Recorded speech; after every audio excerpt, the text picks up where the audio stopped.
বৃহস্পতিবার সাবরুম আরক্ষা প্রশাসনের উদ্যোগে এক বিশেষ ট্রাফিক সচেতনতামূলক কর্মসূচি অনুষ্ঠিত হয়।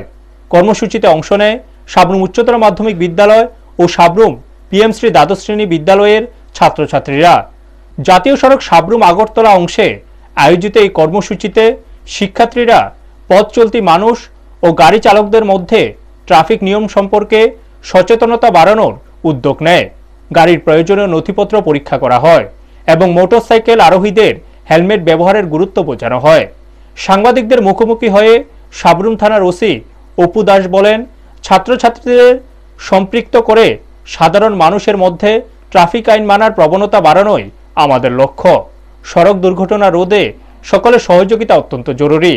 উদ্যোগটি সাধারণ মানুষের মধ্যে ইতিবাচক সাড়া ফেলেছে। প্রশাসনের পক্ষ থেকে জানানো হয়েছে, ভবিষ্যতেও এই ধরনের সচেতনতামূলক কর্মসূচি ধারাবাহিকভাবে চালিয়ে যাওয়া হবে। ব্যুরো রিপোর্ট, নিউজ তৎকাল 24।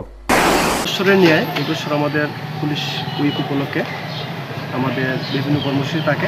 এই কর্মসূচির অংশ হিসেবে আমরা সকালবেলা রান ফর নেশন ত্রিপুরা আমরা আয়োজন করছি।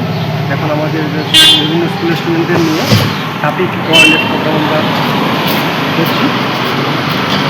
এর মাধ্যমে আমরা জনসাধারণের মাধ্যমে এটাই পৌঁছাতে চাই যে কোনো ভেহিকেল বা মোটর বাইক চালানোর ক্ষেত্রে হেলমেট, ভেহিকেল চালানোর ক্ষেত্রে সিট বেল্ট, যে আমাদের যে বেসিক যে এগুলো ভেহিকেল রুলের যে বিষয়গুলো আছে এই বিষয়গুলো মানুষকে অবগত করার জন্য এবং রোড ট্রাফিক অ্যাক্সিডেন্ট যাতে আমরা শূন্য করতে পারি সেই উদ্দেশ্য নিয়ে আমাদের আজকের এই কর্মসূচি।